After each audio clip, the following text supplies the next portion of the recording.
యనమల రామకృష్ణుడికి అన్యాయం, అశోక్ బాబుకి అన్యాయం, మోపిదే వెంకటరమణకి అన్యాయం, వంగవీటికి అన్యాయం, దేవినేనికి అన్యాయం, పిఠాపురం వర్మకి అన్యాయం. ఇది ప్రస్తుతం వచ్చేటటువంటిది. ఇంతకీ ఏం చేయాలి చంద్రబాబు?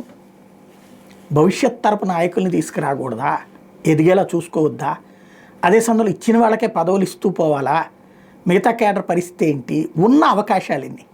కూటమిలో 5 వస్తే 5లో ఇద్దరికి ఇచ్చేస్తే 3 మనం తీసుకోవాలి. ఆ 3 ఇప్పుడు పోని ఇంకో 2 అనుకున్నా వీళ్ళందరికీ ఇవ్వలేరు కదా.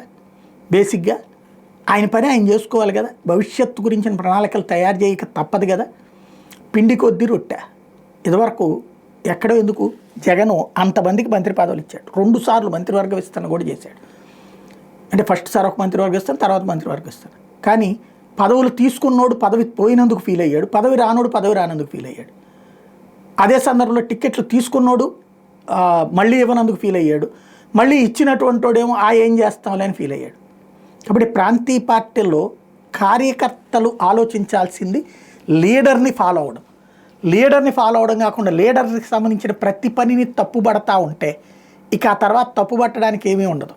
ఎందుకంటే మనమే నెగిటివ్ని స్ప్రెడ్ చేస్తుంటాం.